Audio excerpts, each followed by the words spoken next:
परशुराम जयंती छियै। एकरामे हमसब परशुराम के जयंती विष्णु भगवान के अवतार के रूप में मनबै छी। परशुराम जी विष्णु के अवतार छथिन। मुख्य रूप से छठवां अवतार कहल गेलैए हुनका, जे हिनी छै से कोन तरह से ककरा संहार करलखिन यऽ और कथी लए अवतरित भेलखिन यऽ, ओहिमे विस्तारपूर्वक जे छै से चर्चा भए सकै छै, लेकिन आइ समयाभाव के कारण जे छै से ओहिपर जे छै से नहि जा सकै छी। तऽ हमसब जे आइ परशुराम जयंती के रूप में मनबै छियै, एहिमे सबसे प्रमुख बात ई छै जे हिनी बहुत एहन शस्त्र अस्त्र के विद्या इनका पास में रहे, जैसे कि हिनी जे छै बहुत असुर के जे छै सर्वनाश करलखिन अपना हाथ, और अपन जे छै एक विधि स्थापित करलखिन रहे अपन शस्त्र के बल। और हिनका जे छै राम भगवान के भी हिनी जे छै अपन शस्त्र जे छै से प्रदान करलखिन रहे। बहुत एहन तरह के चर्चा भी छै जे पुराण में वर्णन छै जे हिनी जे छै चक्र के रूप में भी जे छै से विष्णु भगवान के देलखिन यऽ। तो ओहि पर विशेष हम सब नहीं जेबै। परशुराम हमर सबके गुरु के रूप में छथिन, एहि दुआरे जे छै से हमसब एहि जयंती के मनबै छियै।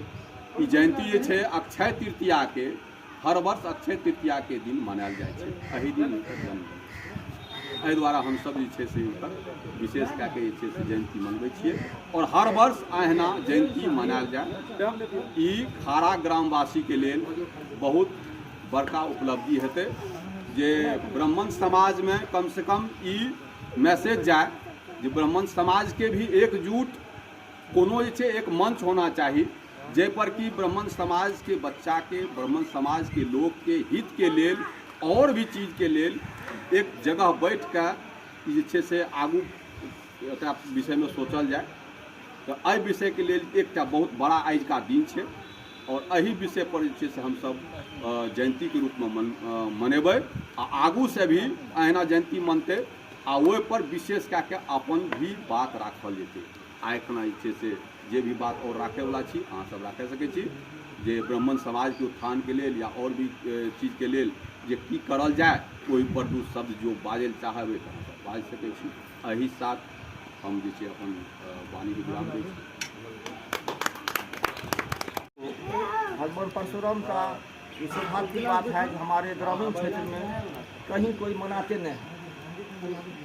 बहुत आज ऐतिहासिक खुशी हो रहा है कि आज के डेट में ऐसे चंद्रन बाबू साहस किए, और हमारे जिस पर हम टिके हुए हैं, और जो हमारे साक्षात भगवान राम से युद्ध पर तैयार हो गए थे, ऐसे प्रतापी, ऐसे हमारे वंशजों को भूलना नहीं चाहिए, और इनके आदर्शों पर हम चलते हैं। हमारे ब्राह्मण समाज में जो एकता रूप दिखेगा, वो शायद भारत देश में प्रथम स्थान होगा, हमारा इतना शक्ति प्रदान होगा। आज उनके आदर्शों, उनके चित्रों को हम नमन करते हैं।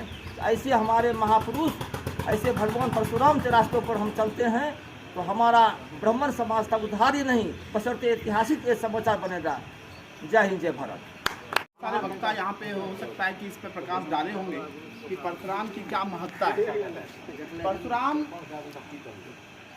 जैसे कि नाम से पता चलता है कि परशु और राम, वास्तविक नाम इनका राम था, लेकिन ये शिव द्वारा प्रदत्त परशु धारण करते थे, इसीलिए इनका नाम परशुराम पड़ा। ये मध्य प्रदेश के उज्जैन इलाके में पैदा हुए।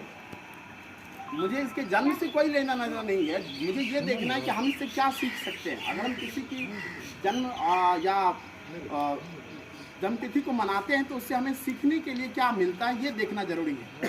हमारे लिए इतना जरूरी नहीं कि यह एक ब्राह्मण थे, यह समाज को क्या दे के गए, इसे देखना बहुत जरूरी है। इन्होंने 21 बार क्षत्रिय विहीन इस धरती को क्या, क्षत्रिय विहीन से मतलब ये नहीं था कि क्षत्रियों से इनका कोई दुश्मनी था। वास्तविकता ये थी कि क्षत्रियों का जो अत्याचार बढ़ गया था, जिसमें कि इन्होंने मतलब इनके पिता को कामधेनु गाय को लेने के लिए जो राजा थे, राजा ने बलि चढ़ा दी और उसकी वजह से इन्होंने गुस्से में आकर पूरी धरती को 21 बार मतलब क्षत्रिय विहीन बनाया। तो हमें इससे ये सीख मिलती कि हमें अत्याचार नहीं सहना चाहिए। हम केवल इसका अनुसरण मतलब पढ़ के रख जाएं सो जरूरी नहीं है। हम अगर परशुराम के वंशज हैं तो हमारे खून में अगर परशुराम दौड़ते हैं तो हमें उनकी जो विचार है, उन्होंने जो समाज के लिए किया उस पर अमल करना जरूरी है। तो हम यही चाहेंगे कि आप उनके विचारों पे अमल करें। ये जन्म तिथि तो आती रहती है, जाती रहती है, और जो भी उनके सिखाए गए मार्ग हैं उन्होंने, हमें लगता है कि स्त्री के लिए भी कई सारे काम किए हैं। तो आप उसे सामाजिक परिप्रेक्ष्य में देखें, आप उसे केवल ऐतिहासिक परिप्रेक्ष्य में ना देखें, उसे आप केवल धार्मिक परिप्रेक्ष्य में ना देखें। ये विष्णु के छठे अवतार माने जाते हैं और कई पुराण के अनुसार इसे 19वीं अवतार माने जाते हैं। तो हमें इसमें नहीं पढ़ना कि 19वीं अवतार थे या छठे अवतार थे, हमें ये देखना कि ये समाज को क्या देखे गए। तो मैं इसी के साथ आप लोगों से भी अनुरोध करूंगा कि इनके दिखाए गए मार्ग पर चलने का प्रयत्न करेंगे, ना कि इसका हम किसी और तरीके से केवल जाति व्यवस्था को प्रमोट करने के लिए नहीं करना चाहिए। जय हिंद, जय भारत।